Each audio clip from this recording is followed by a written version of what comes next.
Good morning, good morning, good morning, you lovely, lovely people. How you doing today? Why am I there? Let's do this. Get a little bit closer. There we go. How are we all doing? First, we'll start off with the dear and lovely Addie. Thank you so much for getting first. Then we have nap time getting third. What's happening, everybody? Why is everyone so bad at counting lately? I do thank you for getting second.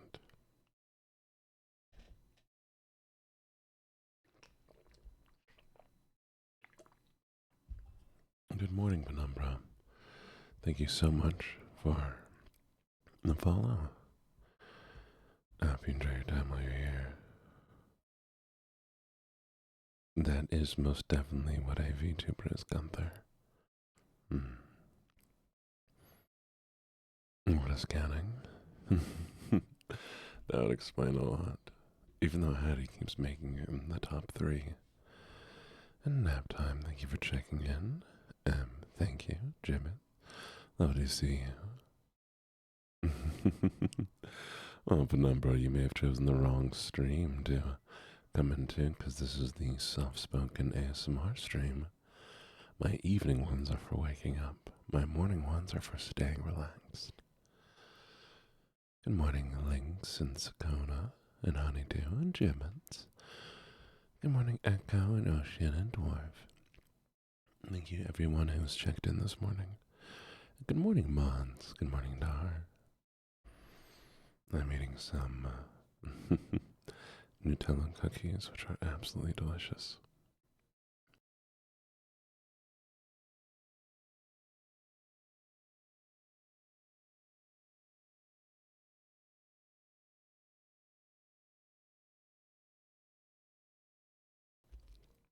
You may have a cookie, of course. I will share. So I'm going to have a little bit of an off topic this morning because I didn't realize I know so much about fetish things. Somebody this morning said something along the lines of, thank you for the like, Penumbra. If you, I know it's a weird topic. They were saying this along the lines of, so if you are watching somebody have, fun times, are you considered they're saying if a cuck watches somebody enjoy fun times and they don't enjoy it, are they still a cuck? And I think they don't understand what a cuck is. Because the point of being a cuck is humiliation or other kinks, meaning that they're not supposed to enjoy it. If you watch two people having fun times and you enjoy it, you're a voyeur, not a cuck. And this bothered me in the morning.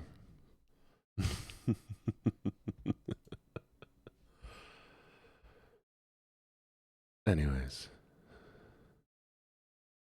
I just felt like you should know this. I also just woke up.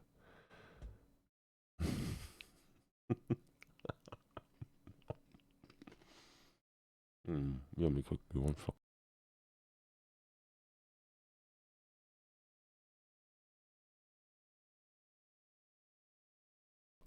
Well, right? Because they're like, oh, so if you don't enjoy it, you're not a cuck anymore. And I'm like, no, that's the exact opposite. If you do enjoy it, then you're probably not a cuck. Also, a cuck requires that one of the people involved in sex is somebody you're romantically involved with. Yeah, you can be a voyeur. You a square is a rectangle, but a rectangle is not necessarily a square. You can be a cuck and a voyeur, but being a voyeur does not make you a cuck. Good morning, Molly May. This is important. This is very important. Anyways, we're done with that topic.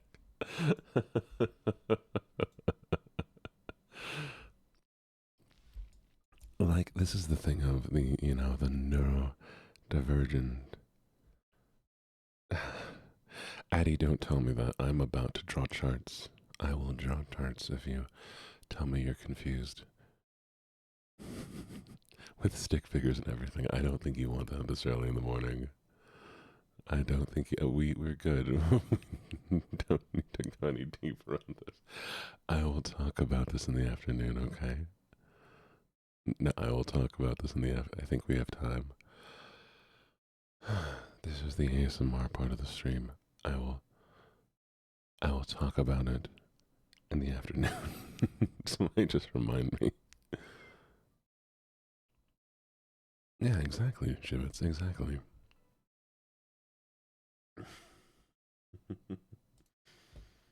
Alright, we're gonna read some poetry this morning. We're gonna play a little Minecraft because I've been obsessed. So let's see what we have here. Oh, where did I put my chart?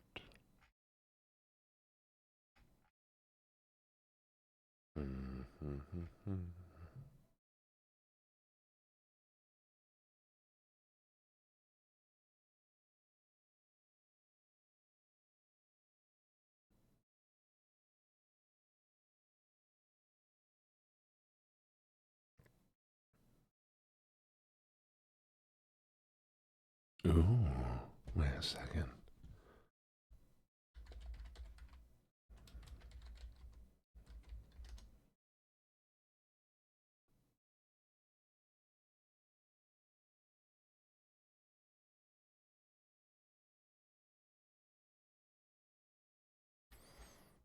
We are going to read a poem by Christina Rossetti. Maybe not the entire thing, but a good portion of it. Also, I recently talked to a author who has given me their book to read on stream sometime. So we may be reading that as well.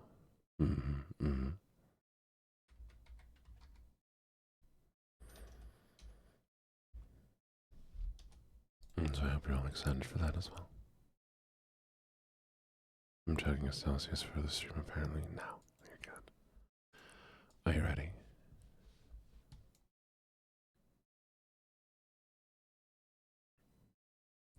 Goblin Market by Christina Rossetti. Morning and evening, maids heard the goblins cry, "Come buy our orchard fruits, come buy, come buy." Apples and quinces and lemons and oranges, plump unpecked cherries, melons and raspberries, bloom down cheeked peaches, swart-headed mulberries, wild free-born cranberries, crab apples, dewberries, pineapples, blackberries, apricots and strawberries, all ripe together in the summer weather. Morns that pass by, fair eves that fly, come by, come by. Our grapes fresh from the vine, pomegranates full and fine, dates and sharp boluses, rare pears and green gages, damsons and bilberries, taste them and try. Currants and gooseberries, bright fire-like barberries, figs to fill your mouth. Citrons from the south, sweet to the tongue and sound to the eye, come by, come by. Evening by evening, among the brookside rushes, Laura bowed her head to hear. Lizzie veiled her blushes, crouching close together in the cooling weather, with clasping arms and cautioning lips, with tingling cheeks and fingertips. Lie close, Laura said, pricking up her golden hand. We must not look at the goblin men. We must not buy their fruits.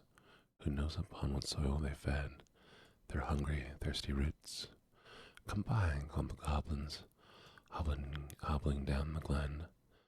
Oh, cried Lizzie, Laura, Laura, you should not peep at goblin men.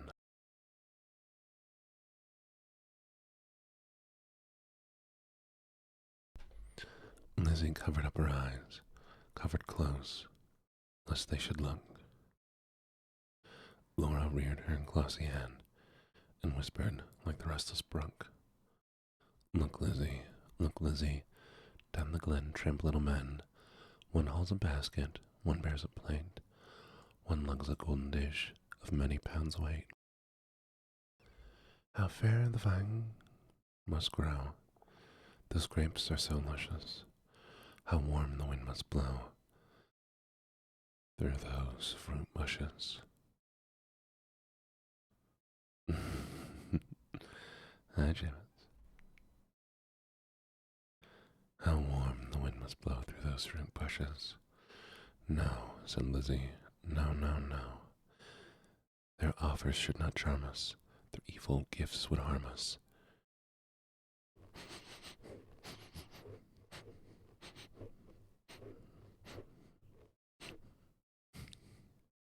Thank you for that, Dame. She thrust a dimpled finger in each ear, shut eyes and ran. Curious Laura chose to linger, wondering at each merchant man. One had a cat's face, one whisked a tail, one tramped at a rat's pace, one crawled like a snail, one like a wombat prowled obtuse and furry, one like a raytail tumbled airy-scurry. Lizzie heard a voice like voices of doves, cooing all together. They sounded kind and full of loves, in pleasant weather. Laura stretched her gleaming neck like a rush-embedded swan, like a lily from the beck, like a moonlit poplar branch, like a vessel at the launch, when its last restraint is gone. Backwards up the mossy glen, turned and trooped the goblin men, with their shrill repeated cry, come by, come by. When they reached where Laura was, they stood stock still upon the moss, leering at each other, brother with queer brother, signaling each other. Brother with sly brother, one set his basket down, one reared his plate, one began to weave a crown of tendrils, leaves, and rough nuts brown. Men sell not such in any town. One heaved the golden weight of dish and fruit to offer her. Come by, was still their cry. Laura stared but did not stir, longed but had no money. The whist-tailed merchant bade her taste in tones as smooth as honey. The cat-face purred, the rat-paced spoke a word of welcome, and the snail-pace even was heard. One parrot-voiced and jolly cried pretty goblin, still from pretty Polly. One whistled like a bird. But sweet-toothed Laura spoke in haste, good folk, I have no coin to take or to purloin. I have no copper in my purse, I have no silver either, and all my gold is on the furse that shakes in wind and weather, above the rusty heather. You have much gold upon your head, they answered all together. Buy from us with golden curl. She clipped a precious golden lock, she dropped a tear more rare than a pearl, then sucked their fruit globes fair or red, sweeter than honey from the rock. Stronger than men rejoicing wine, clearer than water flowed that juice. She never tasted such before, how could it cloy with length of use? She sucked and sucked and sucked the more fruits which that unknown orchard bore. She sucked until her lips were sore, then flung the emptied rinds away, but gathered up one kernel stone, and knew not was it night or day. As she turned home alone, Lizzie met her at the gate, full of wise upbraidings. Dear, you should not stay so late. Twilight is not good for maidens. Should not loiter in the glen, in the haunts of goblin men. Do you not remember, Jeanie, how she met them in the moonlight, took their gifts, both choice and many, ate their fruit, and wore their flowers, plucked from bowers where summer ripened at all hours, but even ever in the moonlight. She pined and pined away, sought them by night and day, found them no more, but dwindled and grew gray, then fell with the first snow, while to this day no grass will grow where she lies low. I planted daisies there a year ago that never blow. You should not loiter so. Nay, hush, said Laura. Nay, hush, my sister. I ate and ate my fill, yet my mouth waters still. Tomorrow night I will buy more, and kissed her, half done with sorrow. I'll bring your plums tomorrow, fresh on their mother twigs, cherries worth getting, you cannot think what figs. My teeth have met in, what melons icy cold, piled on a dish of gold. Too huge for me to hold, what peaches with velvet nap, pellucid grapes without seed. Adorious indeed must be the mean, whereon they grow, and pure the wave they drink, with lilies at the brink, and sugar sweet their sap. We'll do one more page. Golden Hen by Golden Hen. Like two pigeons in one nest, folded in each other's wings, they lay down in their curtained bed.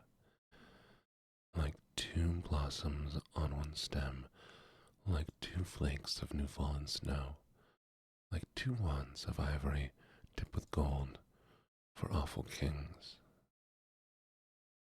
Moon and stars beam in at them, wind sang them lullaby, lumbering owls forbid to fly, nor a bat flap to and fro round their rest, cheek to cheek and breast to breast, locked together in one nest.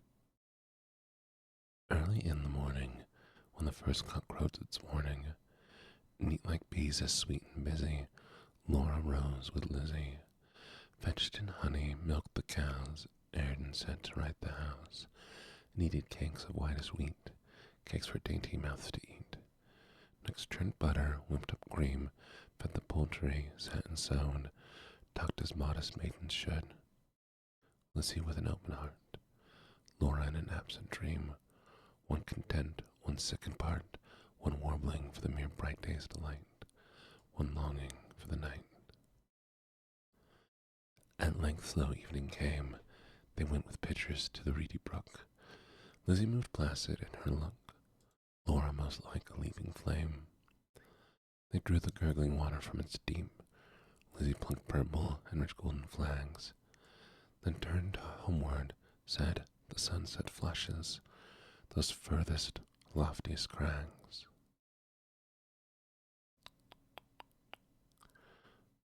Come, Laura, not another maiden lags, no willful squirrel wags, the beasts and birds are fast asleep. But Laura loitered still among the rushes, and said the bank was steep. Thank you for the follow, Devils in my heart.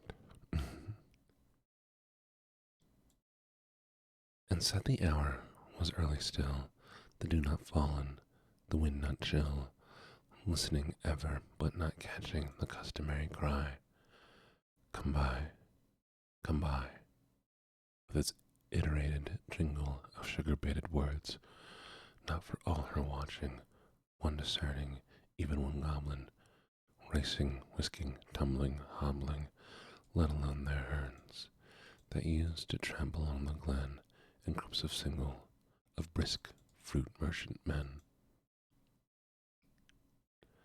Till Lizzie urged, Alora, come, I hear the fruit call, but I dare not look.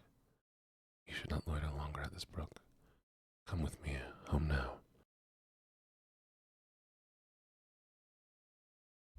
The stars rise, the moon bends her arc, each glowworm winks her spark. Let us get home before the night grows dark, for clouds may gather even, though this is the summer weather, put out the lights and drench us through. Then if we lost our way, what should we do? Laura turned cold as stone to find her sister heard that cry alone, that goblin cry, come buy our fruits, come buy. Must she then buy no more such dainty fruit? Must she no more such succulous pasture find? Gone deaf and blind, her tree of life drooped from the root. She said not one word in her heart's sore ache, but peering through the dimness, not discerning, trudged home, her pitcher dripping all the way, so crept to bed and lay silent till Lizzie slept, then sat up in a passionate yearning, and gnashed her teeth for bulk desire, and wept as if her heart would break. Day after day, night after night, Laura kept watch in vain, and sullen silence of exceeding pain. She never caught the goblin cries again. Come buy, come buy. She never spied the goblin men, hawking their fruits along the glen. But when noon waxed bright, her hair grew thin and grey. She dwindled as fair full moon doth turn to swift decay, and burn her fire away. One day, remembering her girdle stone, she set it by a wall that faced the south, dewed it with tears, hoped for a root, watched for a waxing shoot. But there came none. It never saw the sun, it never felt the trickling moisture run, while with sunk eyes and faded mouths she dreamed of melons, as a traveler sees false waves in desert drouth, with shade of leaf-crowned trees, and burns the thirstier in the sandful breeze. She no more swept the house, tended fowls or cows, fetched honey, kneaded cake of wheat, brought water from the brook, but sat down listless in the chimney nook, and would not eat. Tender Lizzie could not bear to watch her sister's cankerous care, yet not to share. She night and morning caught the goblin's cry, come buy our orchard fruits, come buy, come buy. Thank you for the hydrate, and thank you for the follow, Silly Mutt.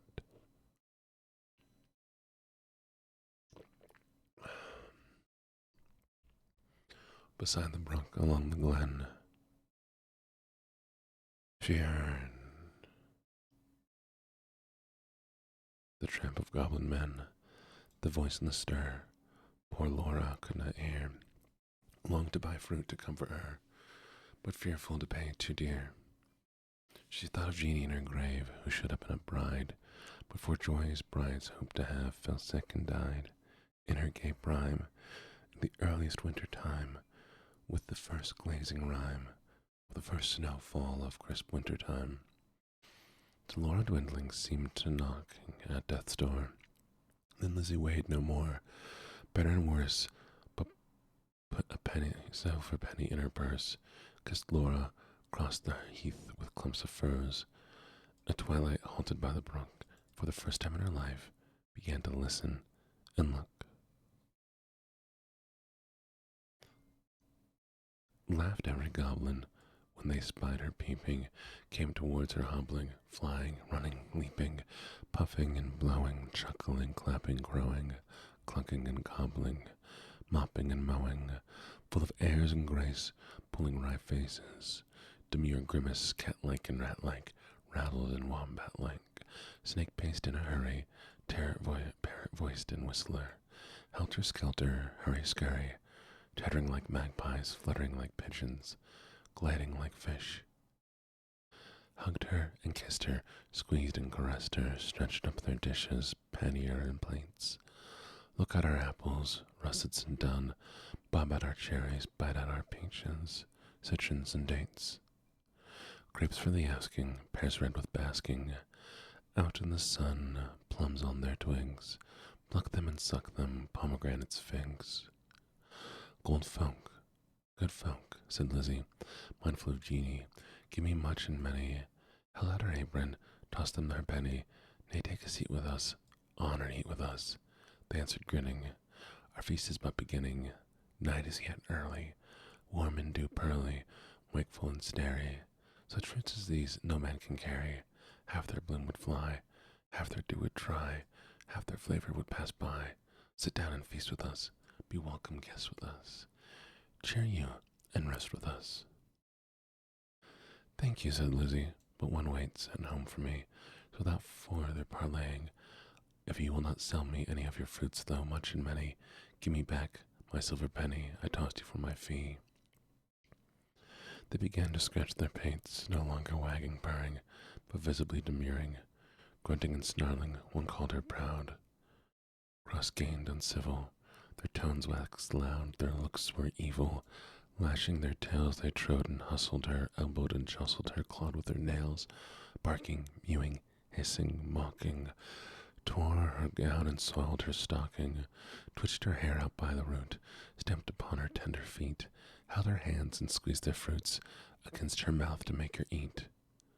White and golden Lizzie stood like a lily in a flood, like a rock of blue-veined stone lashed by tides obstreperously, like beacon left alone in a hoary roaring sea, sending up a golden flare, like a fruit-crowned orange tree, white with blossoms, honey sweet, sore beset by wasp and bee, like royal virgin town, topped with gilded dome and spire, close beleaguered by a fleet, mad to tear her standard down.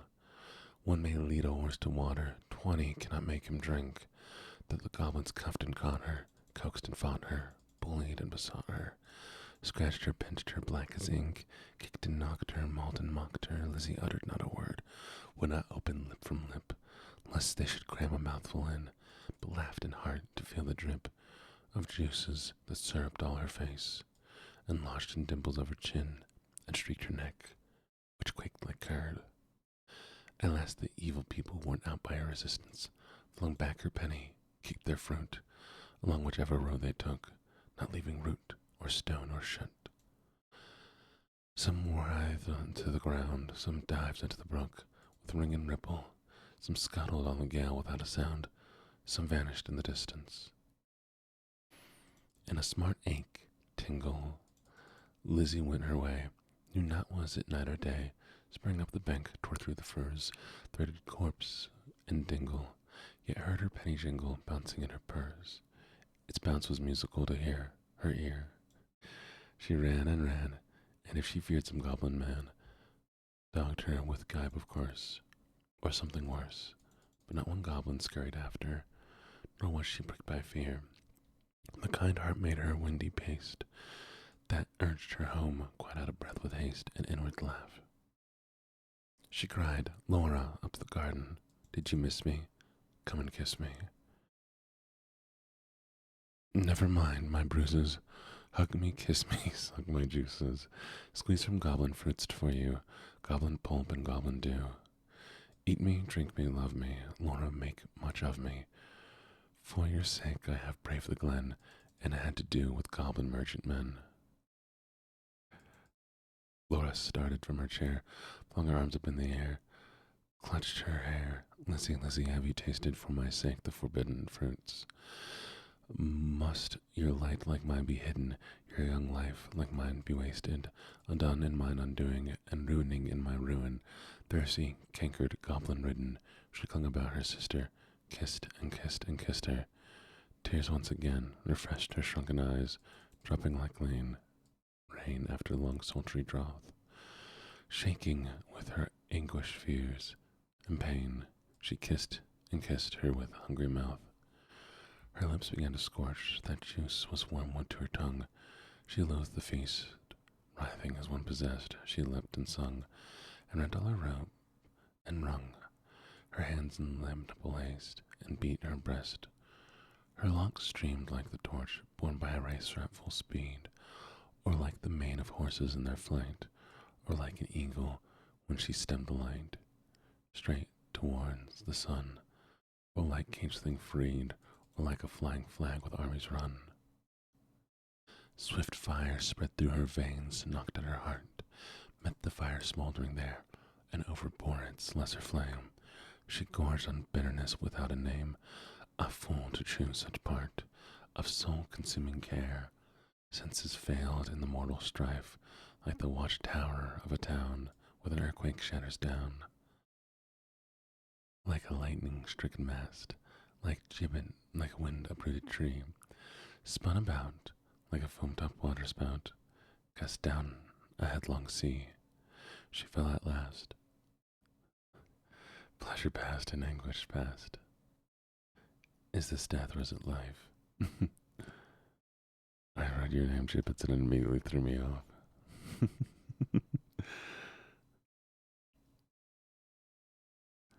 Life out of death. That night long Lizzie watched by her, counted her pulses, flagging stir, felt for her breath, held water to her lips and cooled her face with tears and fanning leaves. But when the first birds chirped about their eaves, and early reapers plodded to their place, golden sheaves and dew-wet grass bound the morning winds so brisk to pass, and new buds with new day opened of cup like lilies on the stream, Laura, awoken as from a dream, laughed in the innocent old way, hugged Lizzie, but not twice or thrice. Her gleaming locks showed not one thread of gray. Her breath was sweet as May, and light danced in her eyes. Days, weeks, months, year, afterwards when both were wives, with children of their own, their mother hearts beset with fears, their lives bound up in tender lives, Laura would call the little ones and tell them of her early prime, those pleasant days long gone, of not returning time, would talk about the haunted glen, the wicked, quaint fruit merchant men, their fruits like honey to the throat, but poison in the blood. Men sell not such in any town. Would tell them how her sister stood in deadly peril to do her good, and when the fiery antidote then joined hands to the little hands, would buy them cling together, for there's no friend like a sister in calm or stormy weather, to cheer one on the tedious way, to fetch one if one goes astray, to lift one if one totters down, to strengthen while one stands.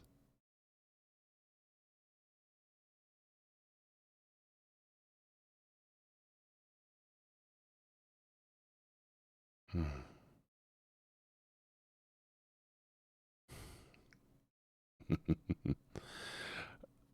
Well, I accidentally read the whole thing.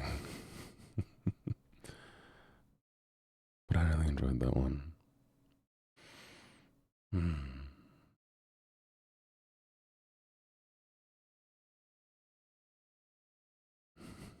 It did. It got really exciting at one part. I liked that story a lot. That was 14 pages, by the way. Hmm. Alright. It is.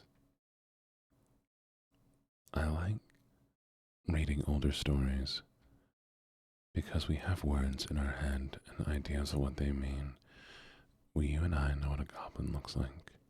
Short, green, big ears. But when you hear a goblin here being described like a fish, a cat, and all having different face, and looking bizarre and strange, you realize that to them a goblin is just a monster. Thank you for the follow.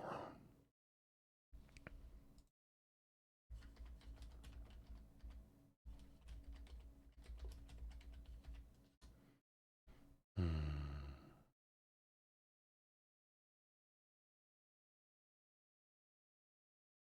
This one seems fun.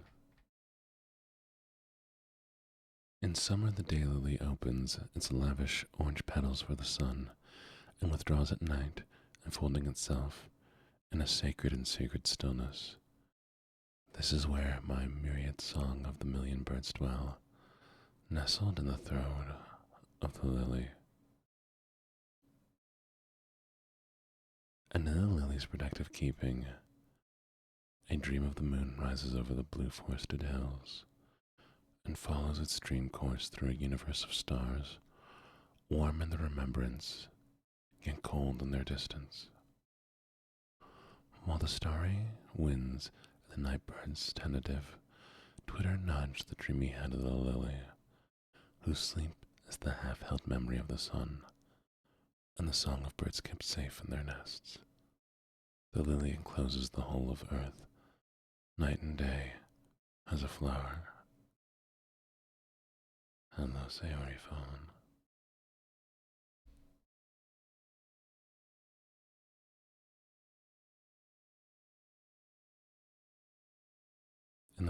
hum of the blue-green valley, the lambent stream trickles over stones, sediment swirls around rocks, and settles at the bottom of dark pools. Along the bank within the soil, the hairy toes of the lily's roots stir, as if to remember the stars are sparkling, settling into the stream bed of their earthen home, and coursing through the lily's veins. Green, languorous leaves arced shadows in the moonlight.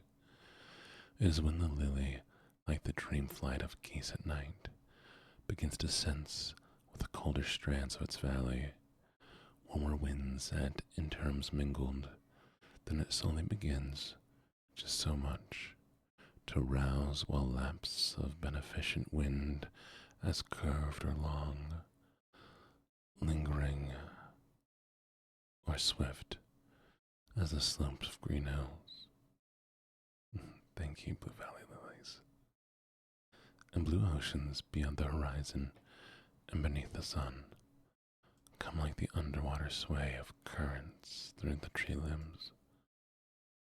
The maple breathes as a breath of wind clamps through its limbs in the tree one, and every leaf heaves with a faint rising flutter, so soft it holds the thunder of ocean swells, and the night clap of a billion twinkling stars. Good morning, Wardling. A warm wind upon the ear, and petal of the lily opens. Thank you for checking in. Clouds come cumulus and white, as wave spawns upon the crest of hills. Abreast the horizon and dark forests, there is a silence as of waking in the light of stars, gathered as dewdrops on pinnacle of pines. Thank you for the hydrate. The song of birds rise out of the dim reaches of the forest as swift beating hearts and buffy feathers. Little silent eyes swivel curious among the treetops, and a little bird in its nest, somewhat startled, chirps as if another sang through him. A call at another from hillside to valley and valley to hillside.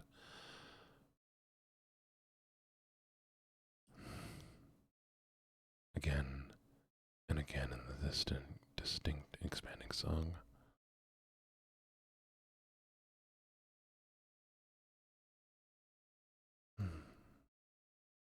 Like a thousand stringed instrument, played upon by the cool morning breeze, the last whisper of the night, and distant stars, who are far closer than we have ever imagined. The face of the earth turns as if to listen. The hidden corners of the woods are as familiar as the presence of one's ears, and each secretive corner in the morning light is a place made known by a bird's song. Each leaf, limb, tree, and incline of slope, its singing revelation. The lily blooms beneath the maples. Ooh, thank you so much for the Wadim. What dream we face when we arise, the sediment in our eyes can be as tentative as the daylily, who wakes a dream in its opening through roots, hold it as firm as our feet, which know nothing but of walking, and though the birds flitted from limb to limb speak, so well of flight, their twig-light feet are the roots, branches, reins, and grasses of their earthen bower, while the roots of the lily, though holding taut, still retain a sleeping dream of flight and separation from the land. What is the dream? In the light of day, have things become so hidden or weary that all lies laden as the sediment of sand at river bottom? And do we long to remember and bathe, suspended in the celestial water of our true home, our quiet beginnings and silent, subtle returns to what guides us like kinship of the lily in the sun, or the geese with glossy eyes, on a forgotten familiar land. A North Star a sailor needs while lost at sea. We do not when each filament and leaf of earth, and each star can guide us towards our return. The sun holds us, we are kin to all beings, and blessed greatly, and are blessed, greatly blessed to know.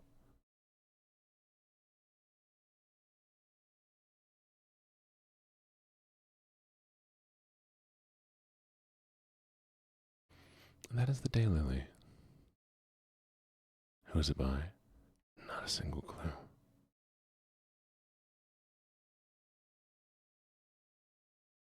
Hmm. I liked it.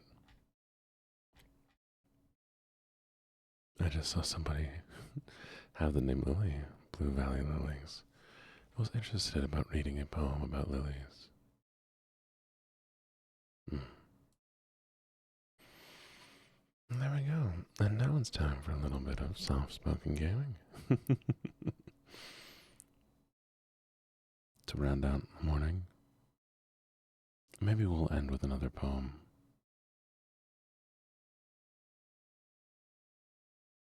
Mm-hmm, mm-hmm. Thank you for decorating my hair with charms.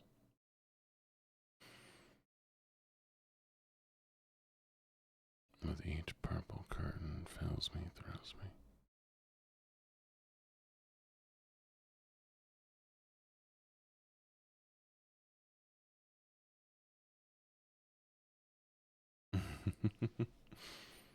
I'm glad you enjoy both.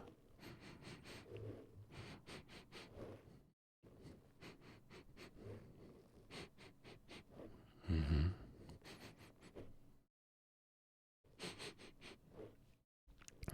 I'm stinky Chad.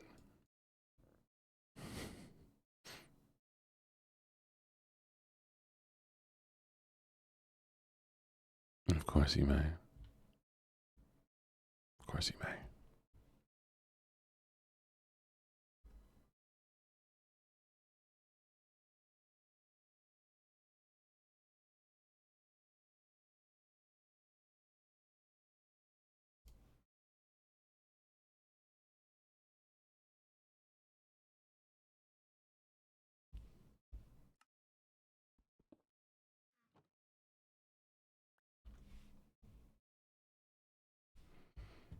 Back we go.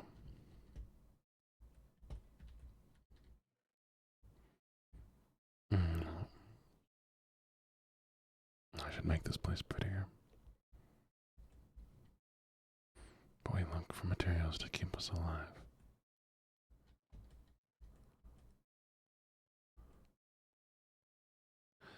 I think I'm definitely only going to keep one of those copper little golems.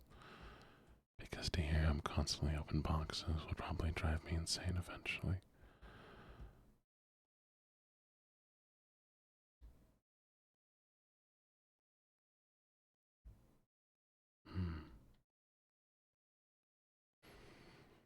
Hmm. Now tell me, lovely, lovely Chad, how did you sleep last night?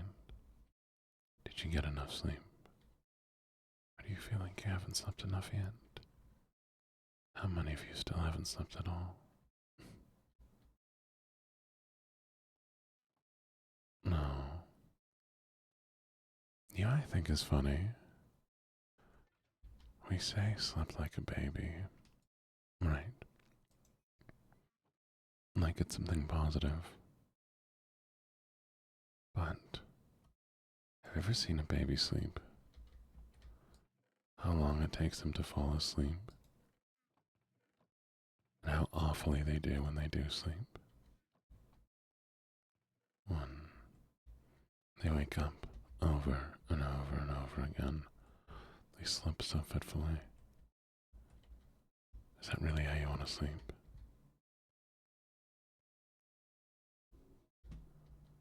You haven't slept, it's 11:30. Well, you should get some sleep.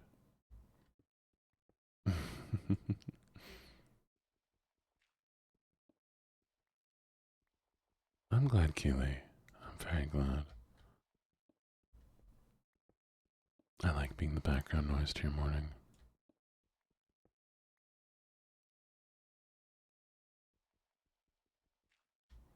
I was the best sleeper when I was a baby. I mean, to be fair, you can be an incredible sleeper for a baby.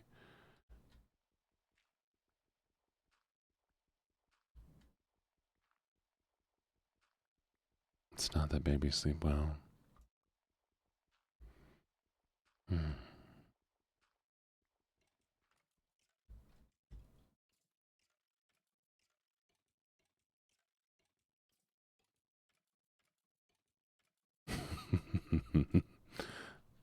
See, that's why your sister came first, to ensure you were born.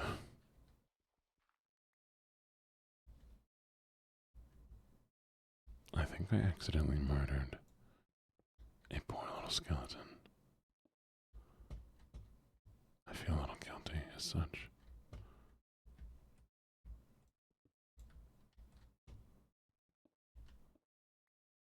It's not my intent to kill him.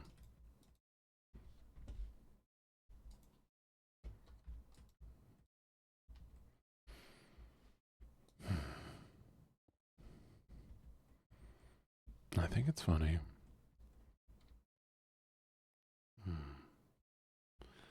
Growing up, thank you. Hello, the real Slim Shady.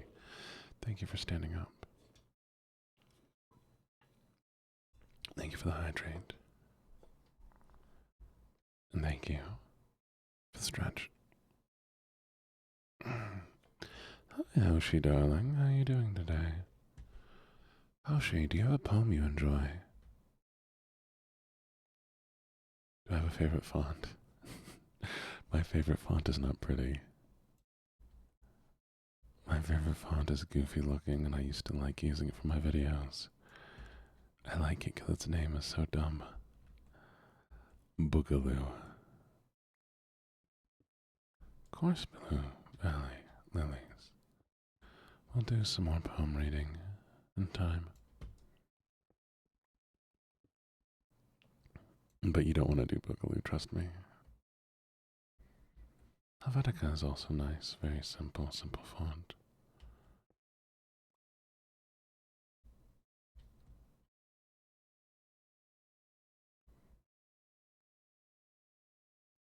What's your favorite poem, Hoshi?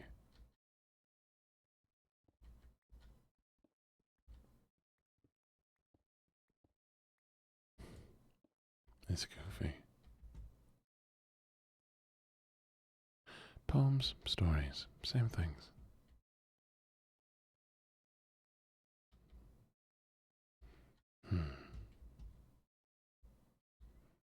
Iron.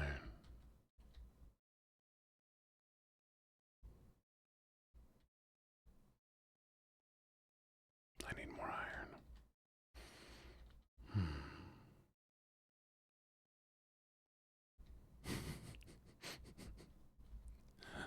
My handwriting would also look good if it wasn't horrible.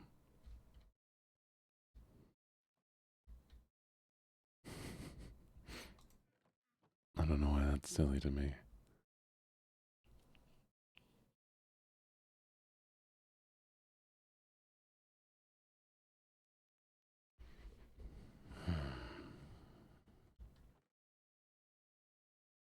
If only I had something I could burn.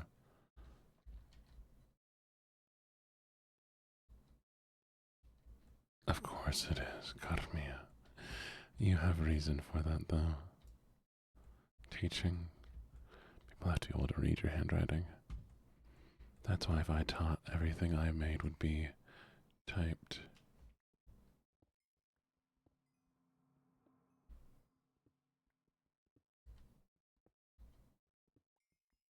Everything I made would be typed.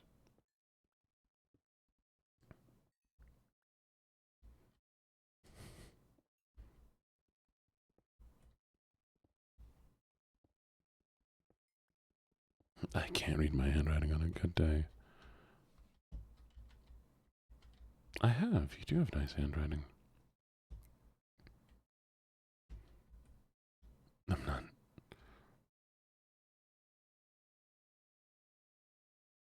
Oh, well. Kapsamrung. You haven't handwritten since high school. Silly.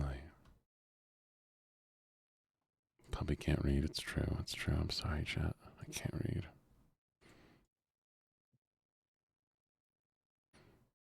Hi, my name's Jared. I'm 14 and I don't know how to read. 16. Sorry, not 14.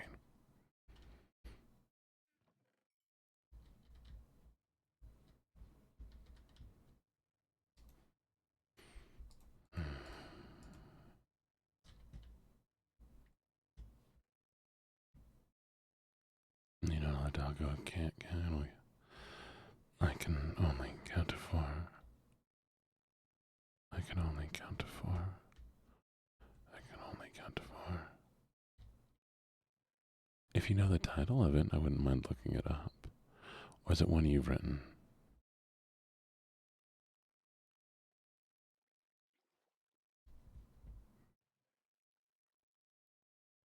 Enjoy your sleep, vividly dreaming. I'm going to be doing some new ASMR audios, by the way. So to assist with sleeping when y'all aren't here. But I will be opening up a new YouTube channel for that. So prepare for that drop.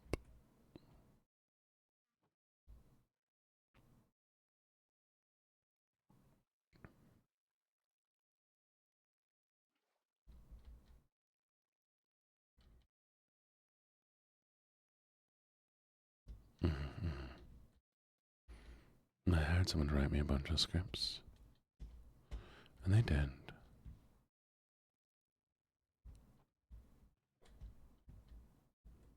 And they did.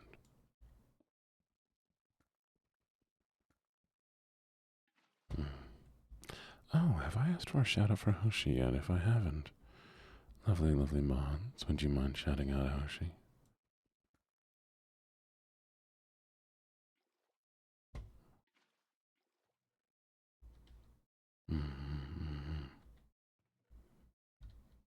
Alright, where are we gonna put this?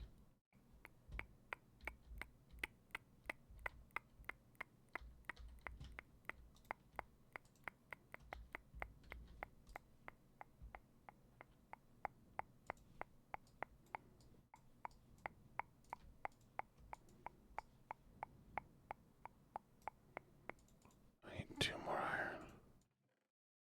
It's always just a little bit, isn't it? Always just a little bit more. Kimizu, welcome, welcome, welcome. Would you all like another poem? I'm feeling the vibe to read another poem. Something short, maybe. Let's see what we have.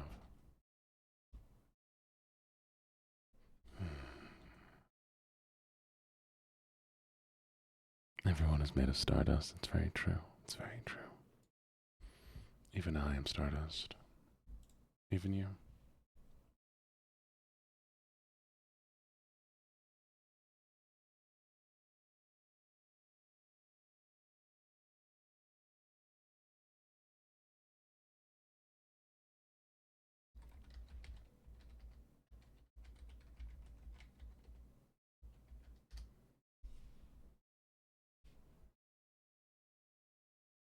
I leant upon a coppice gate when frost was spectre grey, and winter's drench made me desolate.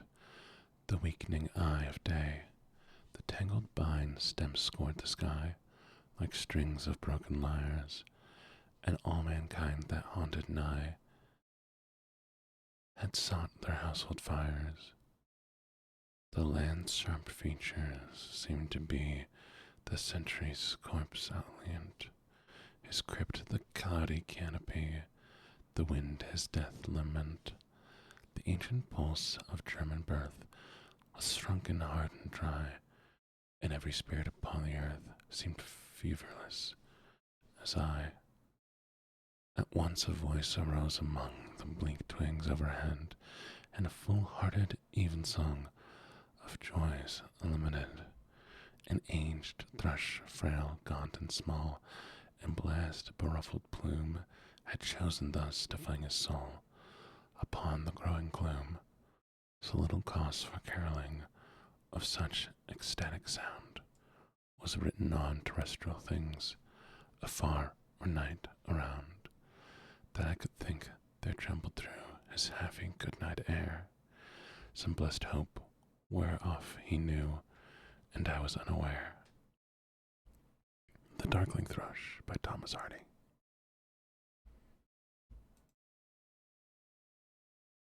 Somebody remind me to add a poetry redeem to stream. No, I'll tell Carla I say happy birthday. I could always sing her happy birthday.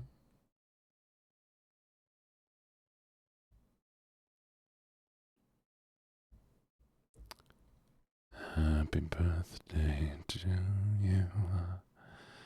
Happy birthday to you. Happy birthday, dear Carla. Happy birthday to you.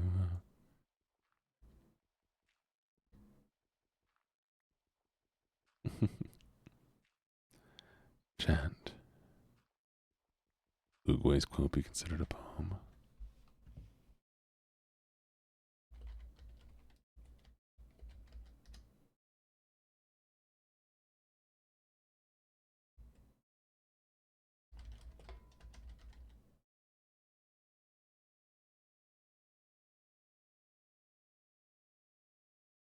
Are you talking just about the "you're too concerned with what was and what will be"? There's a saying, yesterday is history, tomorrow is a mystery, but today is a gift.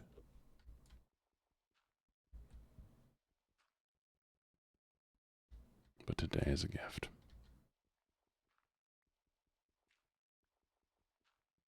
I like that. I wouldn't consider it a poem, but it definitely is something eloquent. And it does bring up a good point. Too often we spend looking back, trying to be like we once were, viewing the past as the ideal. But we look back only with rose-tinted glasses and not see the struggles we went through. And even if it were perfect, we ruin our today, trying to seek what can never be. Instead of looking forward, living in our present, and making the future something we can be excited about. So be careful looking back, or you might get stuck there.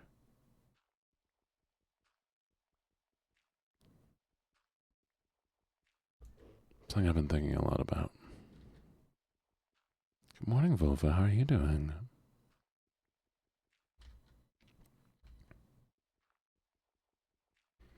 Maybe I should start taking poetry submissions. Encourage you all to write.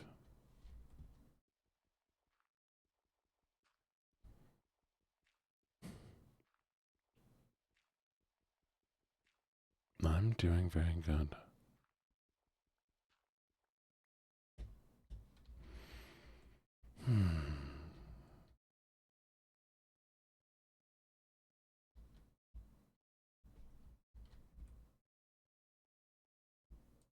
Alright, I will. Here's what I'll do, chat. Wait. I like that when I jump over it, I barely touch it. You scared me, honey.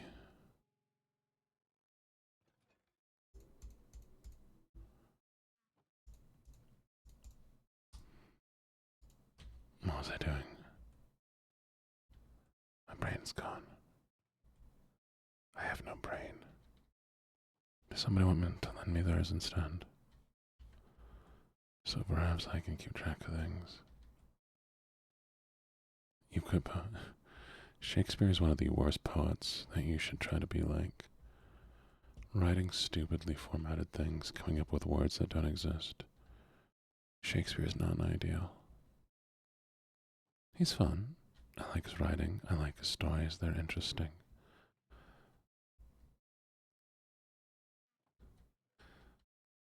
But I think too often we treat him like he is flawless. When in reality, if we had most authors just write random things.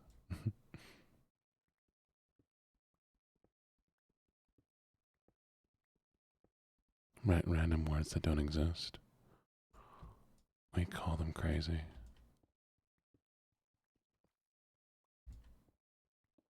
I get what you mean. I get what you mean.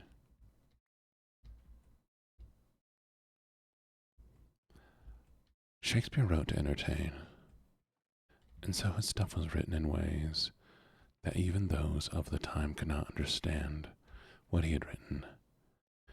The flow of his words is not the way they spoke back then. He wrote his characters to speak like they did because he just thought it sounded better. And that has done irreparable damage to people's perception of Old English.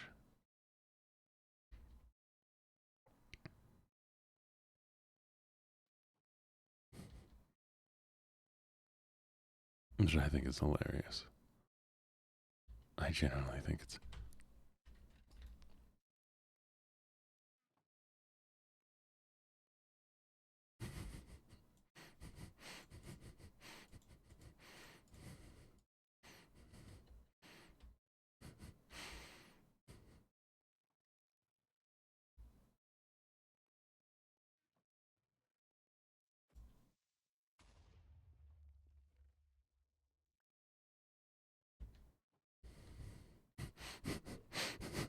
Pizza was also added. Yeah, pizza.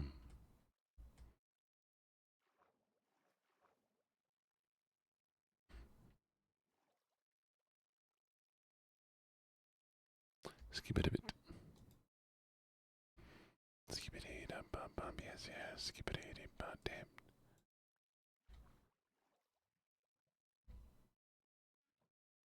I know about scat.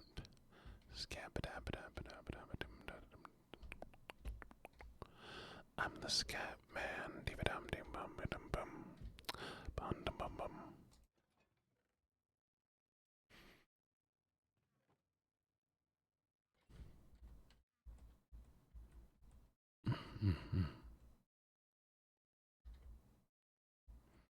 See, the problem I run into now is that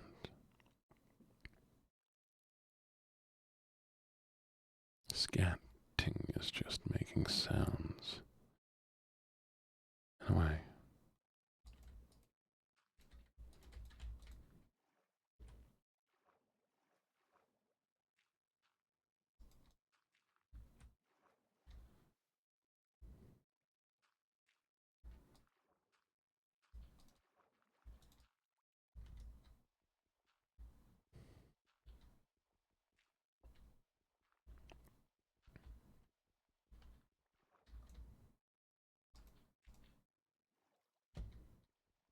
No, no.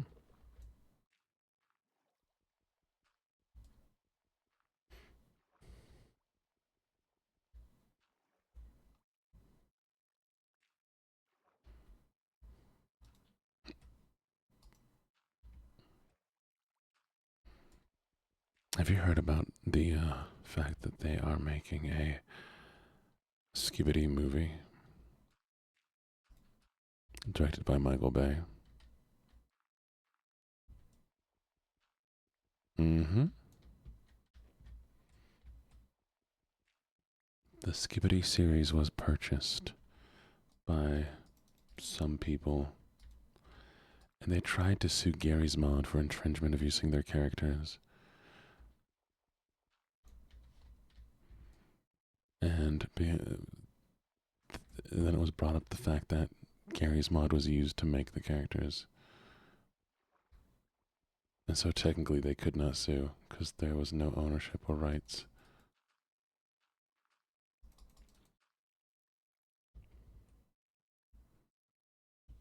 Mario Galaxy movie sounds fun.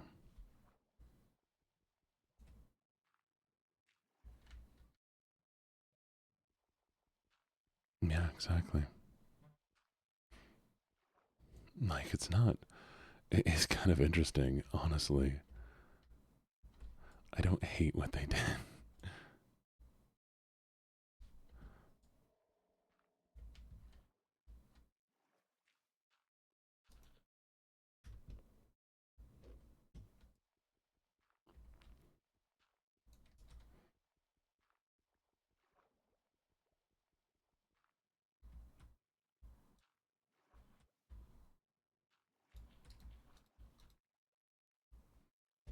Mhm. I never played Mario Galaxy. It looks fun. But I feel like it's going to be one of those games that I just enjoy watching other people play. There's so many of those.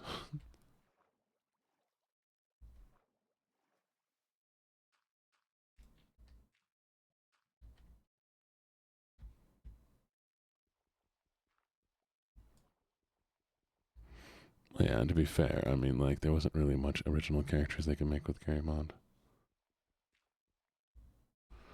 There's still great games happening now, they're just indie games. It is the mainstream that is having the more boring games these days.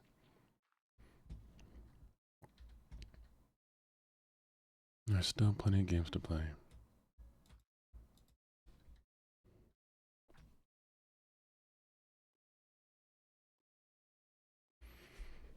Yeah.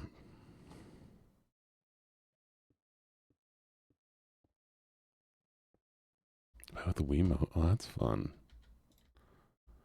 That would be very, very enjoyable, wouldn't it?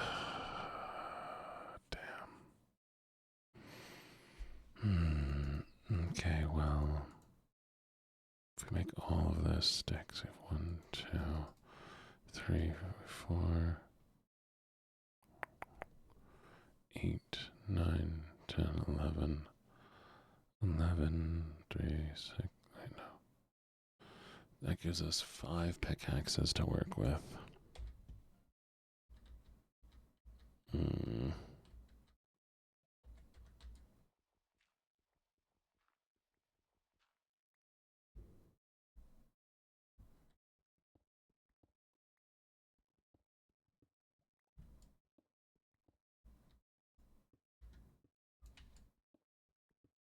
Damn, I'm gonna run out of this pickaxe.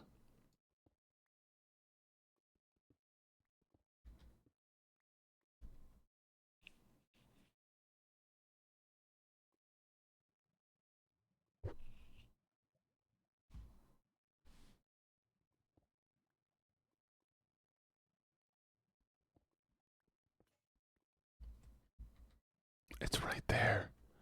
It's right there. You can see the light through the rocks. Oh, how awful that is.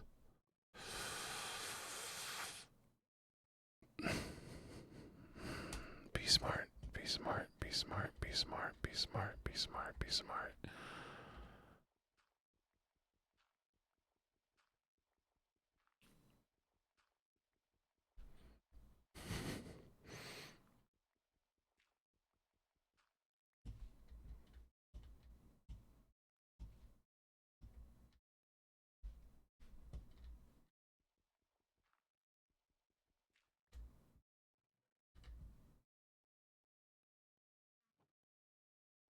Now, what game are you gonna disappear for? What game will you disappear for?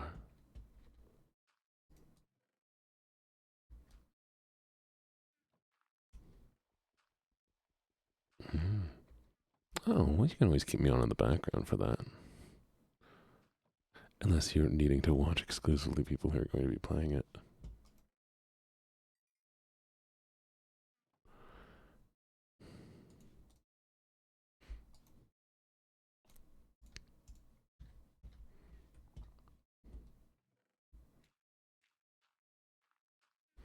I will happily fill in your background with just talking and yapping. No, that's fair, that's fair. Oh, and I appreciate that. I love the dumb little shrimp.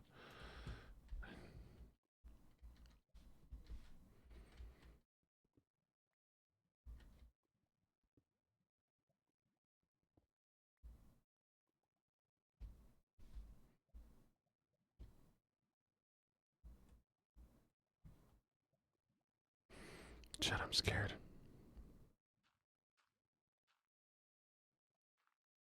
I'm shrimping it.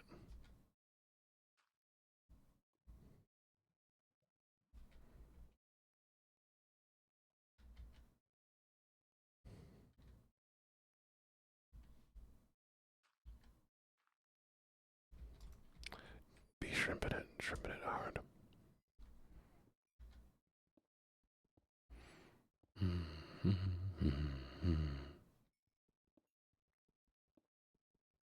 You've gotten so much done. I'm proud of you, nap time. Look at you.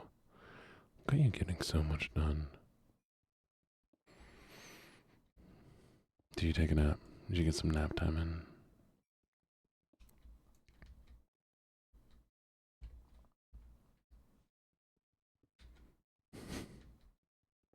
Entire pre-flight stuff. Very nice, very nice.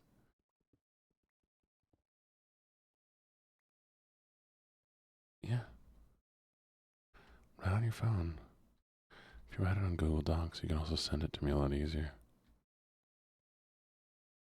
Spend the time getting ready, nice and slow. Well, here we go. There it goes, there it goes. It's the problem if we don't have enough wood when we go down, is I can't fight a single skeleton.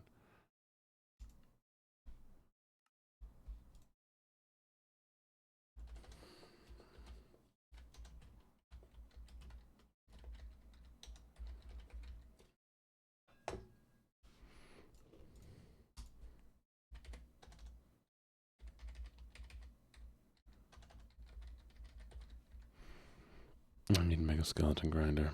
Chat, I'm gonna make a skeleton grinder. Alright, here we go. 58.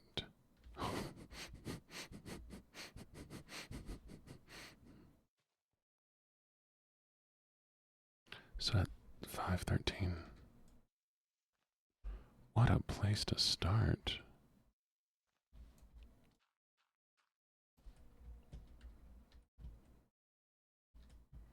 What a bizarre place to start.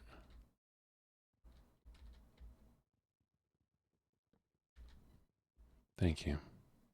I do not ask Alexa in the morning because she's too loud. Also, I need to fix my Alexa because it almost doxed me one day. That was, whew. It was all like, hey, IRL name, you have to go pick up your medicine soon. I'm like, Honey Bunch, what the heck? Why are you referring to me by name?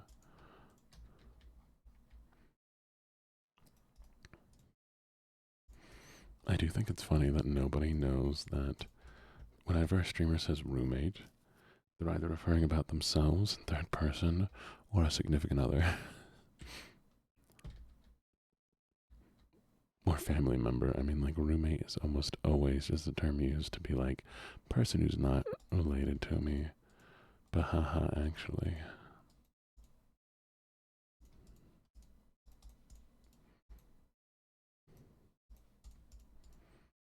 Yar.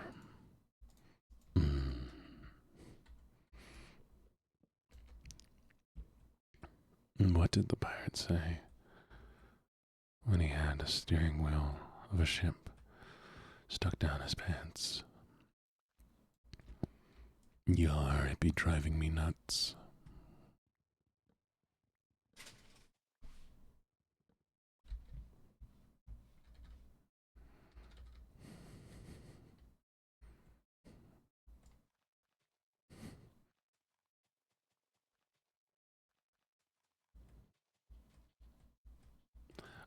That is different also though. People call their boyfriend their manager because they use their significant others as managers. And men have the audacity to think they can do anything. In reality, they can't manage junk. Hey, this is my manager, my boyfriend I've been dating for blah blah blah blah. has no business training or anything, has zero decorum, and doesn't actually know how to negotiate anything, but he's my manager. No, he's not. No, he's not. Get a real manager. Spend the money on a manager. Your boyfriend can't just get through by watching The Wolf of Wall Street. Do you need eat pills? Yeah, I have ADD and I have impulse control. Yeah, no, I've seen too many of them where the girls are like, or guys, who use their significant other as managers, and in reality, it just causes issues because those people don't know how to keep things strict. Your editor? What does your editor do? It edits, obviously, but what are you having edited? Are you talking about writing editor, or?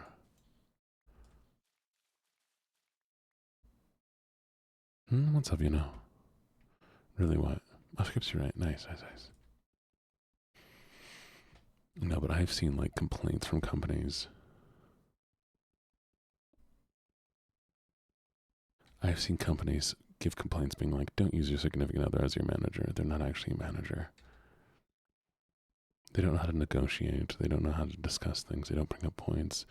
And then when you come back to us complaining about blah, blah, blah, blah, blah, all we're going to say is your manager said this.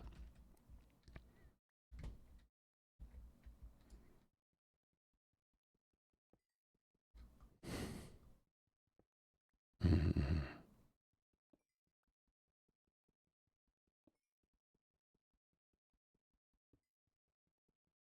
Addie, why don't you write for me? Exactly. And even if it isn't at the time, it becomes something. Would you like to write something for me?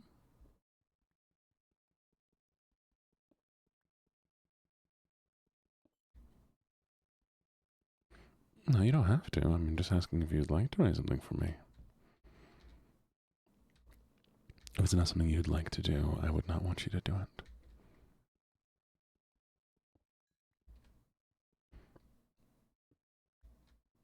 That still doesn't answer whether you want to or not.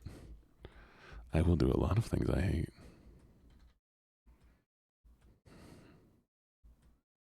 You're very bad at answering questions. I hope you know that.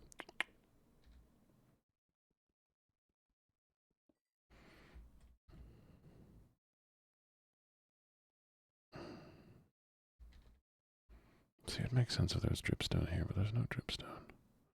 I just want dripstone. It makes my life so much easier. I love dripstone so much.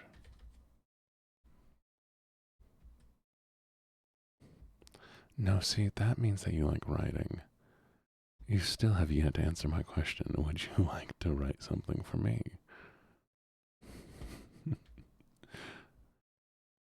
Yeah, there we go. Because they're very, very different things. I know people view it as the same. It's like, do you want a sandwich? I like sandwiches. Okay, would you like to eat a sandwich? You know what? Like, sandwiches are definitely something I enjoy. Would you like a sandwich? I mean, if there was a sandwich, I'd eat it. Would you like a sandwich? You have yet to tell me any of your own preference.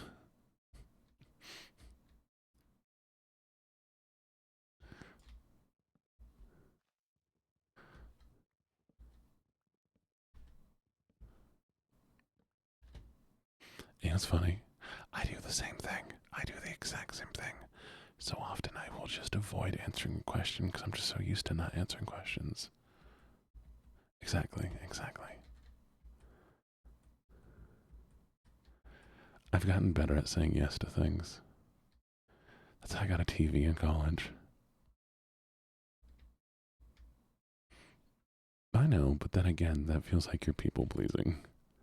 That feels like you're only doing something because people are asking you. And you want to make people happy. It's not that you want to do the thing. And as a person who has people pleased,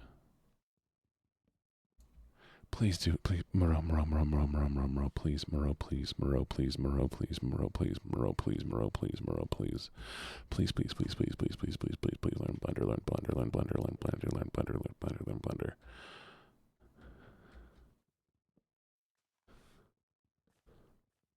Still, if somebody were to come to me and I enjoy making websites, and they said, "Hey, can you make me a website?" I'd be like, "Sure, I'll make you a website. It's not the website I want to make, but I'll make a website because I enjoy making websites." Merlin Blender, Merlin Blender, Merlin Blender, Merlin Blender, Merlin Blender, Merlin Blender, Merlin Blender. Anyways, sorry, I'm just kidding. Don't worry about it.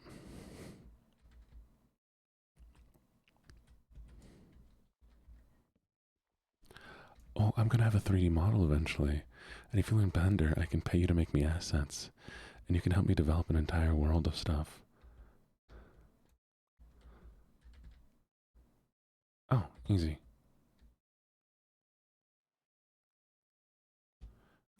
So, how's your equipment, Sakona? Do you have decent equipment? Do you have a decent space you can record in? I would say if you really want to get into voice acting, if you're doing it just to learn, whatever you have is fine. If you're doing it and you're wanting to have professional gigs, thank you for the link. You should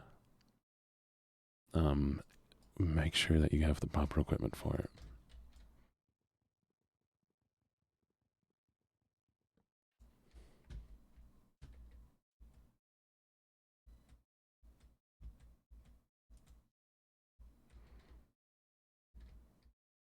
Thank you, Eddie. Mwah.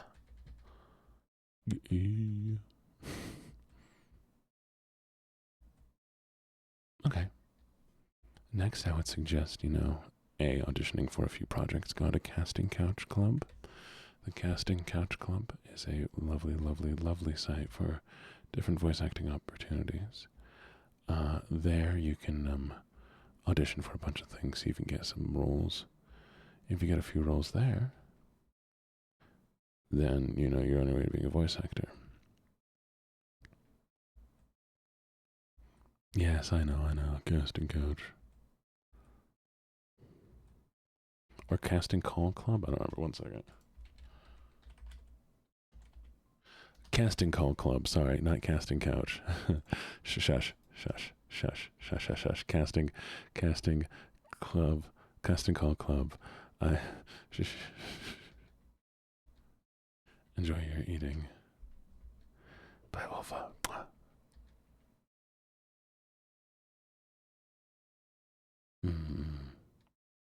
Casting Call Club. The point of it is, they do a bunch of different castings on there. People post all their castings. If you feel like you really want to get into it, having a demo reel is really nice. I'm actually working on making a business card that has a demo reel attached. Oh, I hate when it does that. 1 second, chat. There we go. There you go. Chat, you have to sleep on the couch tonight. I'm sorry. Not enough space for both of us. I didn't get anything that I wanted in this run.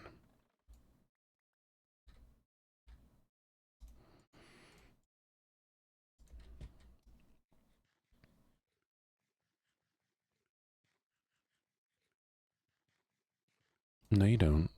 You hire somebody to make your demo reel, and the person who writes the demo reel writes you a script, and he writes you characters, and he gives you direction on how to do those characters. And thus you have it. My demo reel are not from things I've actually done. They're all just stuff that was written for a demo reel, and that's how most demo reels are. You're talking more about a portfolio. It does cost some money. I mean, mine was about $100. I know $100 can be a lot for some people. But yeah. Something to save up for.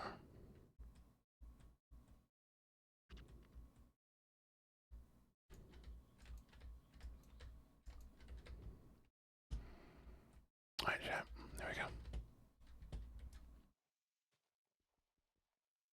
Well, if you do a few auditions and they go well,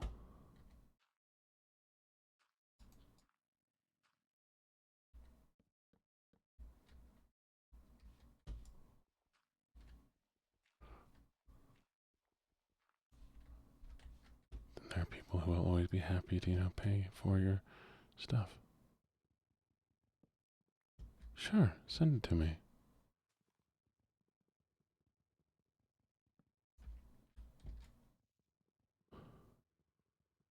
I think one day I'd like to do a program where I just give people money to pursue creative endeavors, as long as they promise to do creative endeavors for me. Alright, well, going down. You're my little chickadee.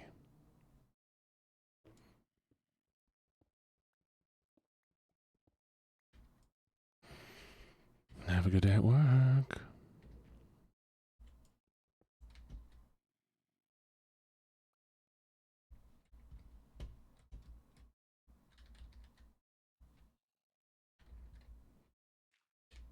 I mean, I've done art for money.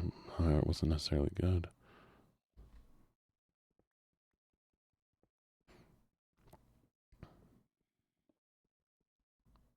We did grab bamboo. Yes. We have a little dirt. No water, but I can grow bamboo. We've established ourselves today.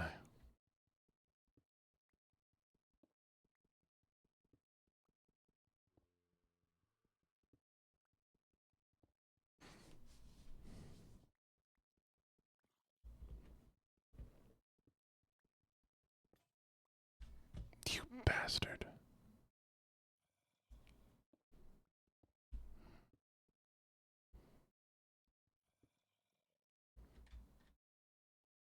Why'd you give up? Never give up. I'm already going down. Thank you, Eddie.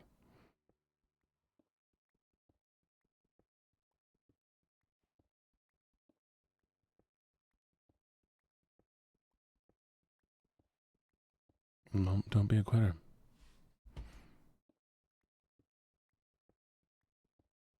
Proof Eddie doesn't watch my streams, chat. Today's gonna be a good Monday. Today's gonna be a good Monday. Okay, let's take a few seconds. Ready? Oh, can I tell you all about something, chat? I had a friend who got a commission. And when I saw it, I was like, this is a bit disappointing. Like, this work does not look good. Like, this is what you paid for? But it was a sketch. And they showed me the final product. And oh my god, it was insane, the difference. Like, I could see the bonework there. But, like, so much of art is finishing it. So if you never give yourself the chance to finish the art, how is it ever going to get good? So work on it. Make sure you finish your sketches. Get started. Get them done. Get them going as far as you can. Because the most incredible pieces are out there waiting for you to finish them.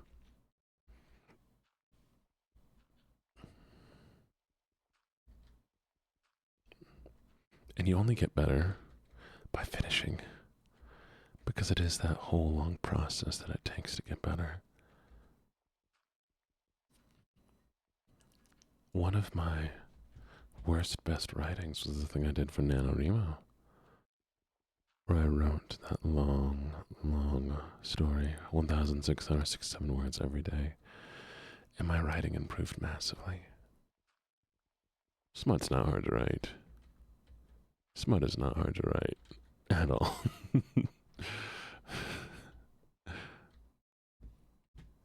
Romance is hard to write. Smut is not. Well, hello, hello, look what we found.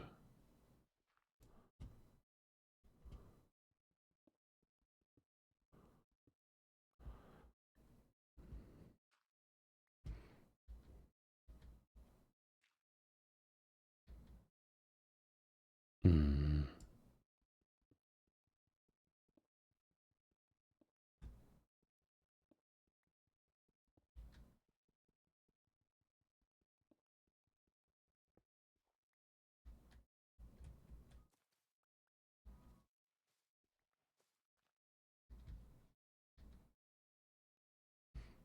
I'm so worried down here.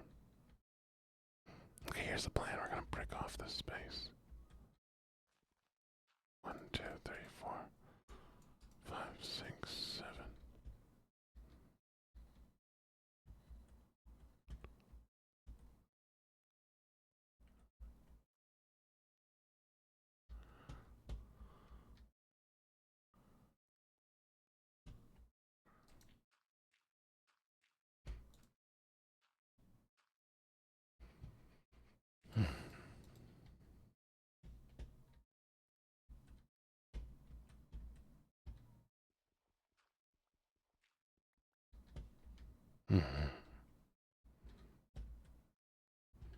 Chicken, I've decided you're gonna live up here.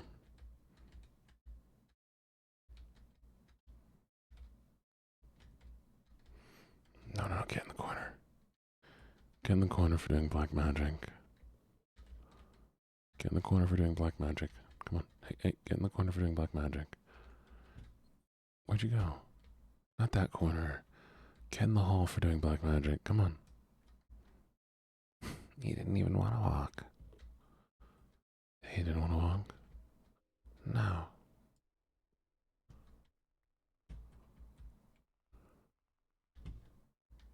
Get in the corner for doing black magic. Come on.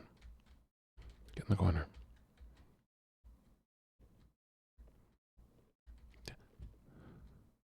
That's not your corner. Okay, you don't stop.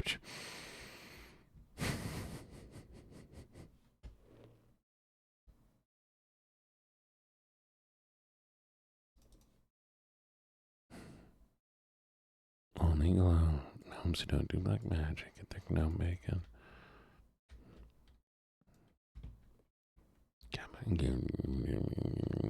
Stop trying to curse me.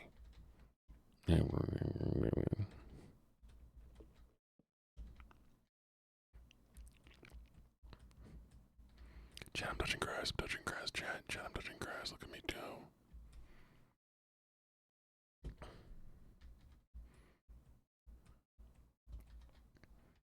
No, only. He didn't even want to walk. I like that guy. He's a good comedian. And he did make me think that if I ever do have any sort of, disability or tragic accident, I'm going to make up what happened every single time. So my ex had a lot of tattoos, right? I like tattoos. There's nothing wrong with tattoos. She was also a streamer back in the day.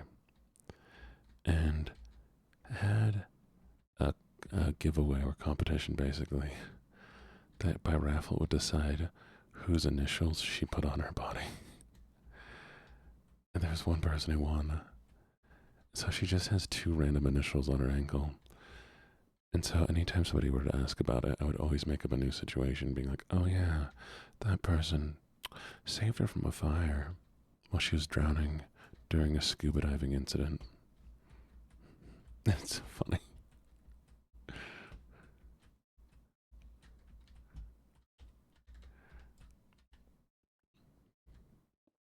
I think it's funny.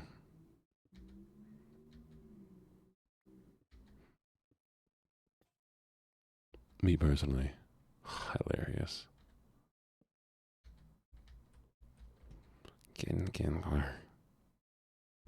The choice of lies. Me lying, never, except for that one time.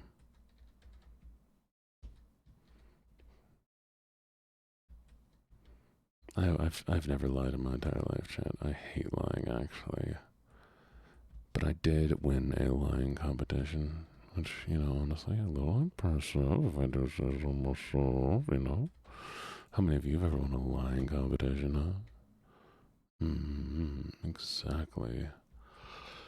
Me, though, I'm a pro.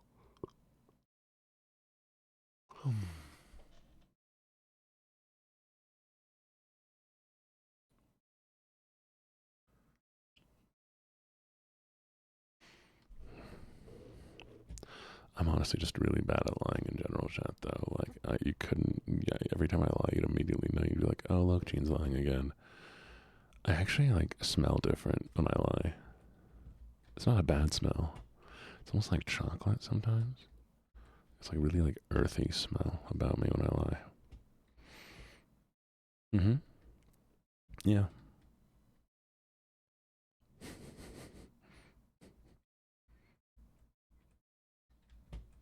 See, you can tell. You can just tell, yeah. Addie, Addie, honey, honey, sweetie, sweetie. I'm lying.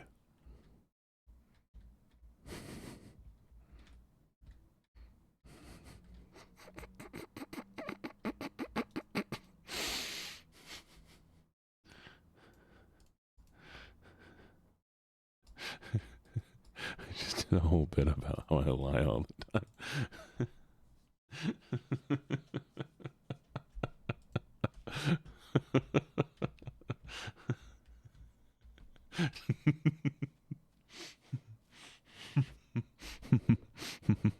But Addie, I'm gonna read your story. Come back.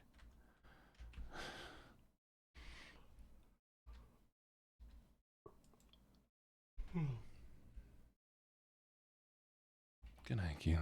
Sleep well.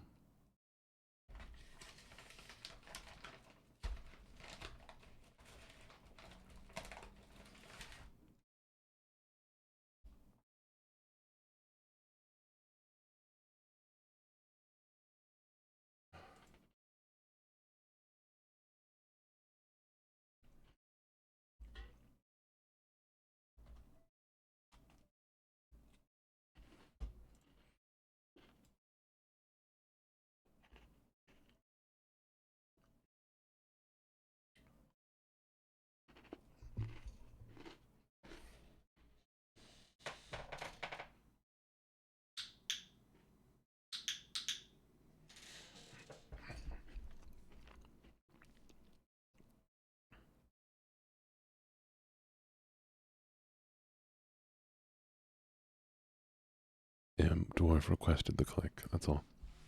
You can do it whatever you're doing, Addie. The night unfolds in whispered grace, its velvet hush on the world's pale face, and all the trees lean close to see the trembling dance of the silver sea. The wind holds still, the stars lean low, the tide breathes deep with steady glow, for there upon the ocean's skin the moon begins her glide within. Her light is neither fierce nor cold, but soft as dreams the heart was told. She spills herself in molten streams, a ghost of silver, born from dreams. Each reply hums, each request replies, with mirrored moons and liquid eyes. The water shivers pure divine as night and light in hush combine. The cliffs dance, solemn, carved by years, their faces streaked with salt and tears. They listen as the waves confess their endless ache, the soft duress. The moonlight strokes their rugged spines and makes their shadows long as vines. Even stone beneath their grays seems softened in that argent haze. Upon the shore where silence weaves, a lonesome gull drifts through the eaves of darkness spread from sea to land. A ghostly mark, a fleeting hand. Its cry is sharp yet distant too, a thread between the black and blue. It circles once, then fades from sight, swallowed whole by dream and night. For out where no man dares to sail, where myths are born and legends pale, the water holds its breath in awe, for moonlight writes what no one saw. She sketches continents of light, drawn kingdoms made of mist and white, and every crest, each falling wave, becomes a realm the night did save. I like that. Very good. Very good, Addie. Good job, Addie. Oh, look at you. You did very well. I like it. I like it. I got it.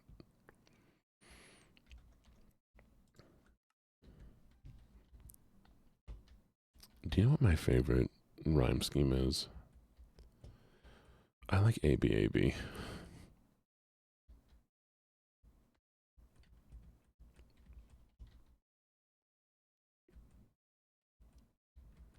Or ABABC. Hello, Lita. How you doing? What do you mean, of course I do? What's wrong with liking ABAB? Do do do do do do do do do do do do do do. Live, amazing as you should be.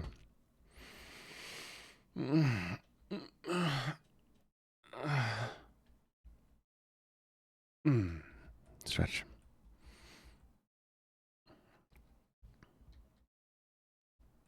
Just write it. You don't even need structure. I used to almost. Where's my chicken?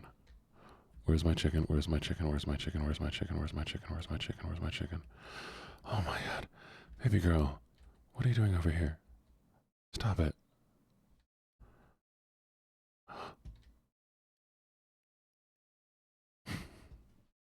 You know what's funny?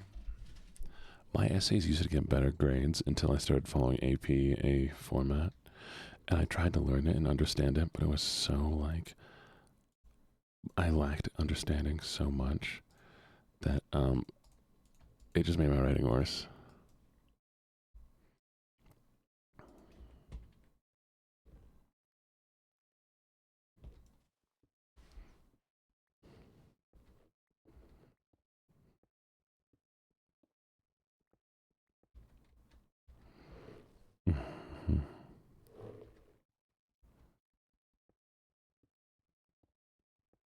Yeah, people got published against you. Well, that's an interesting thing to happen.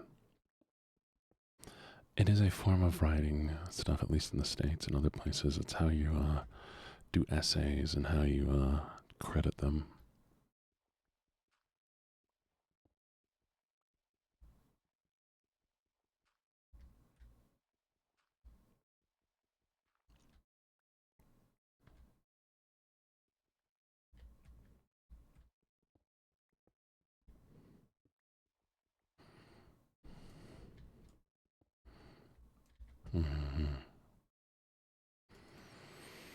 Once upon a midnight journey over all upon a weak and weary, for many quaint and curious volumes of forgotten lore.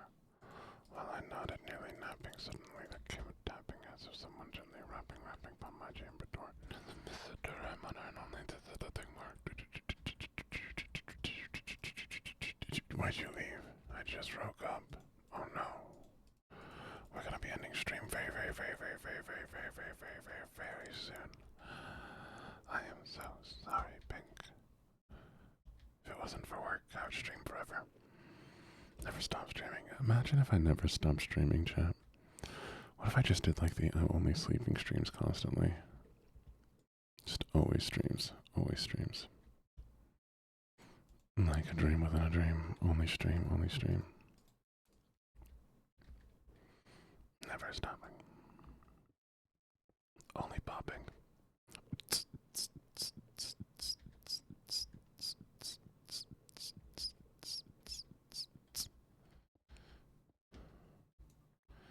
I would do like just chatting streams, or I'd do the I'm only sleeping streams, which is when you're like not there actively and the model's just there. I'd probably just have it always on in the background and just stream forever.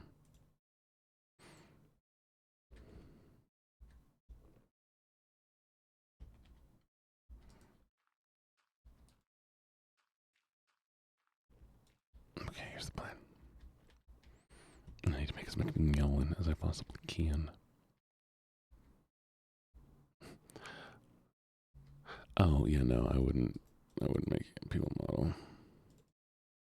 When am I learning to draw? Look, Pink, you can't hold me. What do you mean? I don't. What? No.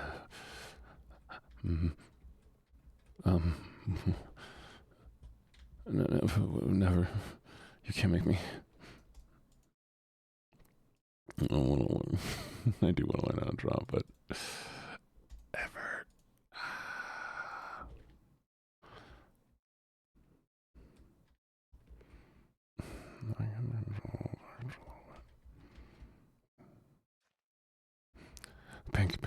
Pink, look, I'll get you the money. Just please.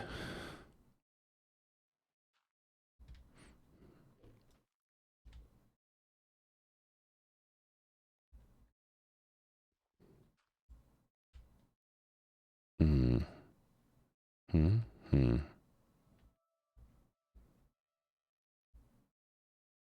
Hmm. Hmm.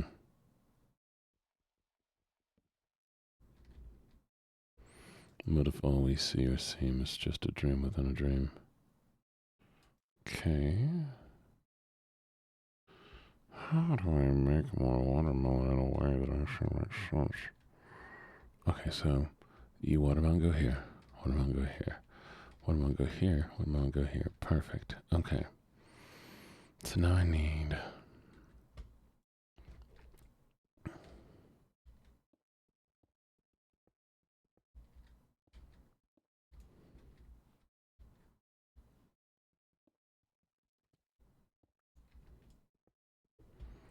So watermelon can go here.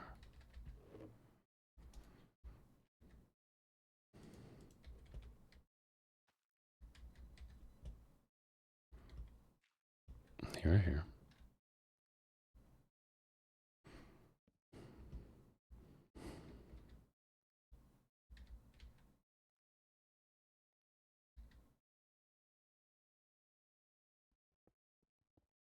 Trying to make the most efficient use of space. Okay.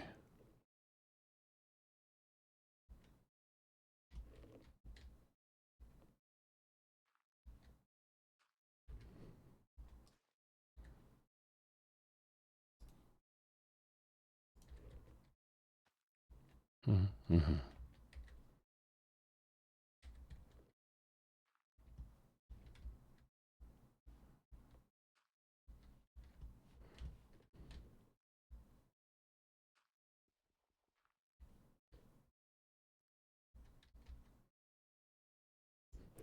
Honestly, going to school for art, like though I like art and all that, going for school for art is sometimes more damaging than it is good for learning.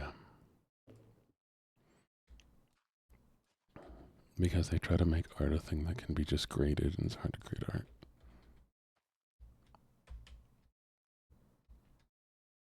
I drank up.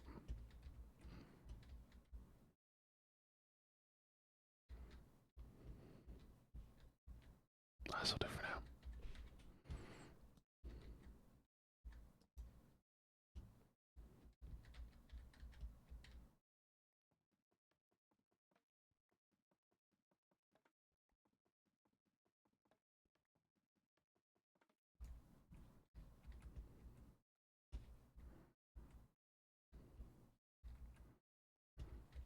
I love my little corners.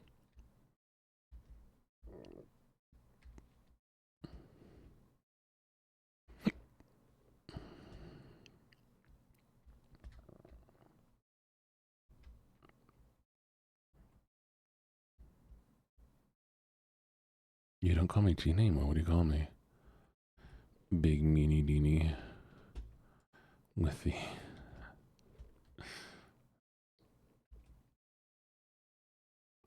gentleman chicken.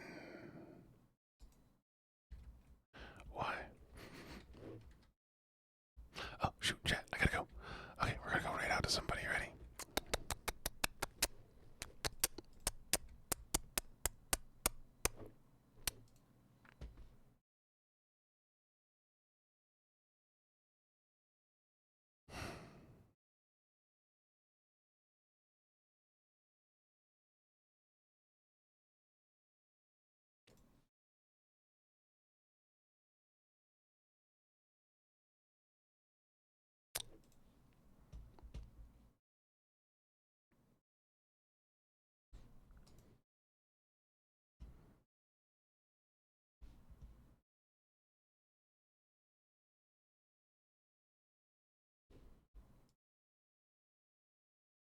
Alright, we're gonna raid them.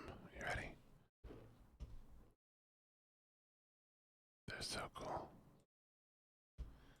Alright, y'all. Y'all be amazing. Be nice for me. Do a little EP raid.